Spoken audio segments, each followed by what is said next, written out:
चुनाव में तीनों पार्टी लगी हुई हैं, बरकरार मेहनत कर रही हैं। आगे देखो क्या होता है। हर पार्टी लगी हुई है, कांग्रेस का भी पल्ला भारी है, बीजेपी भी लग रही है तरीके से। महाराष्ट्र को अब वहाँ का राजनीति तो कुछ भी समझ से परे है। ऐन समय में क्या होगा किसी को कुछ नहीं पता। नमस्कार। इस वक्त पड़पड़गंज में चंदन विहार में हूँ। तो इस वक्त देख सकते हैं साहब कि यहाँ पर जिस तरीके से महाराष्ट्र में जो राजनीति की घमासान चल रही है, जिस तरीके से एक दूसरे पर जो कालिक पोती जा रही है, इस विषय पर हम पूछेंगे। यहाँ पर अंकल जी हैं, एक वरिष्ठ नागरिक हैं और इन्हें नॉलेज है राजनीति के बारे में। तो इनसे हम पूछेंगे महाराष्ट्र में किसकी सरकार आएगी और कौन भारी लग रहा है, एनडीए गठबंधन आएगी या भी। तो क्या लगता है, हम एक बार अंकल से पूछते हैं। जी अंकल जी बताइए, आपको क्या लगता है कि महाराष्ट्र में किसकी सरकार आएगी? मेरा नाम विश्वजीत चौधरी है।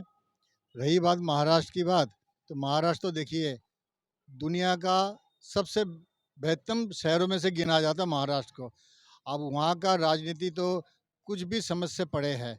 ऐन समय में क्या होगा किसी को कुछ नहीं पता। दुनिया को, हमारे भारत को दिशा निर्देश देने वाले सारे बड़े बड़े धुरंधर वहीं रहते हैं, चाहे तो फिल्म स्टार से लेकर और चाहे इंडस्ट्रियल हो, चाहे एजुकेटेड बंदे हो, सारा वहीं पड़ी है। तो इसलिए वहाँ के, लेकिन हाँ इतना तो पता है कि वहाँ पे लोगों के पास काम धंधे की बहुत ही कमी है।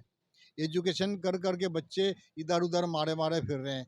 जहाँ पहले 8 घंटे में जितनी तनख्वाह मिलता था, आज उतना 12 घंटे में भी नहीं मिलता। तो घर चलाना भी जहाँ तक मेरा ख्याल से मुश्किल है। लेकिन आने वाले जो जनरेशन है वही देखेगा क्या करना है क्या नहीं करना है, उनको पता है। बाकी लगता तो है क्योंकि इस बार कांग्रेस का पलड़ा कुछ ज़्यादा ही भारी है, लेकिन बीजेपी भी कम नहीं है। उनका भी दाव किस समय क्या खेल जाए कुछ नहीं पता। तो इसीलिए तो, और इससे ज़्यादा जानकारी तो मेरे पास कुछ है नहीं। अच्छा, तो जिस तरीके से बहुत बहुत धन्यवाद अंकल जी, आपको, आप हमारे साथ जुड़े इसके लिए आपका बहुत बहुत धन्यवाद। धन्यवाद, धन्यवाद आपको भी, धन्यवाद आपकी टीम को, धन्यवाद। जय महाराष्ट्र। जी एक और भाई साहब हमसे पूछेंगे। जी आपको क्या लगता है कि महाराष्ट्र में किसकी सरकार आएगी? आपको क्या लग रहा है कि महाराष्ट्र में क्या बीजेपी अपना दांव ठोक पाएगी? क्या बीजेपी अपनी सरकार बना पाएगी या फिर इंडिया गठबंधन अपनी सरकार बनाएगी? चुनाव में तीनों पार्टी लगी हुई हैं, बरकरार मेहनत कर रही हैं। आगे देखो क्या होता है। हर पार्टी लगी हुई है, कांग्रेस का भी पल्ला भारी है, बीजेपी भी लग रही है तरीके से। एंड टाइम पे ज़्यादा से ज़्यादा, जहाँ तक हमारी उम्मीद है, बीजेपी ही कब्जा करेगी और बीजेपी का ही माहौल चल रहा है। अच्छा, तो आपको लगता है कि बीजेपी बीजेपी की जो है बीजेपी भारी लग रही है महाराष्ट्र में? जिस तरीके से मैं देख पा रहा हूँ कि इंडिया गठबंधन भी कुछ कम नहीं है। इंडिया गठबंधन भी अपने दावे ठोक रही है। तो आपको क्या लगता नहीं है कि इंडिया गठबंधन भी मजबूत लग रही है?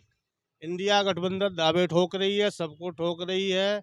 मेन चीज़ क्या है इसमें, ये दिखाते हैं जी इंडिया गठबंधन जीत रही है, कांग्रेस है कोई भी जीत रही है। लास्ट टाइम जब वोटिंग का टाइम आता है, फिर आती है बीजेपी का नंबर। लास्ट टाइम वो बीजेपी भारी दिखती है और बीजेपी जीत जाती है।